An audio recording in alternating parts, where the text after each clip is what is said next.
اچانک انسان کا دل کسی چیز پہ آ جاتا ہے، یہ انسانی فطرت ہے، تو اس پہ پکڑ نہیں ہے۔ صوفیہ کہتے ہیں کہ تمہارا دل اتنا صاف ہو کہ تمہارے دل میں یہ بات بھی نہ آئے، غنا تمہیں نصیب ہو جائے، لیکن اس کے باوجود ہم بشر ہیں، کمزور ہیں، تو کسی شخص کے پاس کوئی چیز دیکھی اور للچا گیا دل اس کی طرف، اور پھر اس کو حاصل کرنے کے لیے کوشش میں، تردد میں لگ گیا، دل میں خیال بھی آتے ہیں، وسوسے بھی آتے ہیں، اور ایسی ایسی خواہشات جنم لیتی ہیں کہ انسان خود اپنے پہ ہنستا ہے، لیکن ایسی خواہشات جس کی اتباع میں چل پڑا، جس کی خواہش میں چل پڑا، تو یہ ہلاک کر دینے والی چیز۔ آرزو کا پیدا ہو جانا، حتیٰ کہ آرزو تو آرزو رہی، وسوسے کے پیدا ہو جانے پر بھی پکڑ نہیں ہے اگر اس کی اتباع نہ کی جائے۔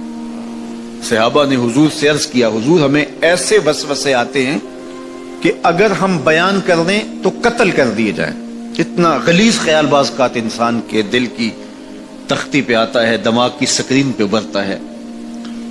تو فرمایا کہ تم کیا کرتے ہو؟ تو انہوں نے کہا کہ ہم اس کو جھٹکنے کی کوشش کرتے ہیں، جب اس طرح کا کوئی خیال آتا ہے تو بندہ اس کو جھٹکتا ہے، دور کرتا ہے، اور بندہ خوف زدہ ہوتا ہے اور اللہ کی پناہ میں آتا ہے، اور اس کی ایک حالت ہوتی ہے۔ تو اس حالت کا انہوں نے ذکر کیا کہ ہم تو پھر یہ کرتے ہیں، تو فرمایا کہ ذالک صریح الایمان، یہ تمہارے واضح ایمان کی علامت ہے کہ اس وسوسے کے بعد جو تمہاری طبیعت میں بے چینی اور بیزاری پیدا ہوئی، اور اس کو دھکیلنے کے لیے، اس کو خیال سے ہٹانے کے لیے، اس کو تصورات سے دور کرنے کے لیے جو تم نے کوشش کی، یہ تمہارا ایمان تھا جو کھڑا ہوا، اور تم اس سے بچنے کی کوشش کرتے ہو، تو یہ تمہارے ایمان کی علامت ہے۔ تو خالی وسوسہ اگر کتنا ہی غلیظ کیوں نہ ہو، اگر اس وسوسے کو خیال کا حصہ بنا کے اس سوچ کو لذت کا سبب نہ بنا لیا جائے، حتیٰ کہ غیر محرم کے اوپر آپ کی نظر پڑ گئی، تو فرمایا النظرۃ الاولی لک والثانیۃ علیک، جو پہلی نظر تجھے حاصل ہوئی تو وہ تیرے لیے ہے، لیکن اگر تو نے نظر کا تتبع کیا اور پھر تیری نظر نے دوبارہ پیچھا کیا تو وہ تیرے اوپر وبال بن جائے گی۔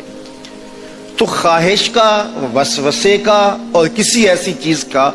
دل اور دماغ کی سکرین پہ ابھرنا اور خیال پیدا ہو جانا، یہ کوئی بات نہیں ہے۔ انسانی زندگی کے اندر کتنے ہزار خیالات جو ہے وہ انسان کے دماغ میں جو ہے وہ پیدا ہوتے ہیں، اور پیدا ہو کر کے مٹتے ہیں، پھر نئے پیدا ہوتے ہیں۔ کبھی بھی انسان کا دماغ خالی نہیں رہتا، ہر وقت سوچتا ہے۔ آپ اگر یہ طے کر لیں کہ میں کچھ نہیں سوچنا، تو یہ سوچ رہے ہوں گے کہ میں کچھ نہیں سوچنا۔ یہ کبھی ہو نہیں سکتا کہ آپ کا دماغ ہو اور اس کے اندر جو ہے وہ کوئی خیال نہ چل رہا ہو، ہزاروں لاکھوں خیالات کا ایک ہجوم گزرتا ہے۔ تو انسان کا دل، دماغ اس طرح بھاگتا ہے۔ آپ اچھے لوگوں میں رہیں گے تو خیالات پاکیزہ ہوں گے۔ دیکھیے، آپ گندگی کے ڈھیر سے گزر رہے ہوں گے تو خیالات اسی طرح کے ہوں گے نا، اور اگر پھولوں کی روش سے گزر رہے ہوں گے، صحن چمن سے گزر رہیں گے تو خیال اس طرح کے ہوں گے نا۔ آپ جو ہے وہ کسی بازار سے گزر رہے ہوں گے تو خیال اس طرح کے ہوں گے، اور مدینے کی گلی سے گزر رہے ہوں گے تو پھر خیال اسی طرح کے ہوں گے نا۔ اس وقت آپ کے خیالوں کی دنیا کسی اور جہاں میں آباد ہے، اس لیے کہ آپ رسول اللہ کا فرمان سن رہے ہیں، لیکن اگر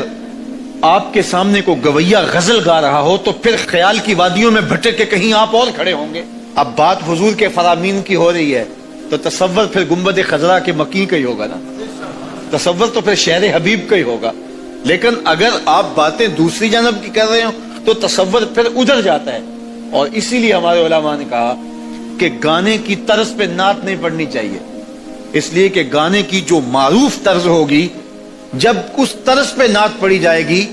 تو سن آپ نعت رہے ہوں گے، طرز سے آپ کے دماغ اور آپ کے خیالات بھٹک کے کہیں اور چلے جائیں گے۔ اس لیے یہ گوارا ہی نہیں ہے کہ ذکر رسول اللہ کا اور خیال کہیں اور جا رہا ہو، خیال آوارہ ہو اور بھٹک رہا ہو، جب تذکرہ حضور کا ہو رہا ہو تو خیال بھی گنبد خضرا کے مکی کا ہی ہونا چاہیے۔ تو یہ بات ذہن میں رکھیے گا کہ یہ انسانی زندگی کے اندر انسان کا خیال بھی بھٹکتا ہے، سوچیں بھی بھٹکتی ہیں، دل میں بھی کئی کچھ آتا ہے، لیکن پکڑ اور گرفت اس وقت ہوتی ہے جب انسان اس خیال پہ اپنے آپ کو اس راہ پہ ڈال دیتا ہے. لالچ کا پیدا ہونا بھی شریعت میں ماخوذ نہیں.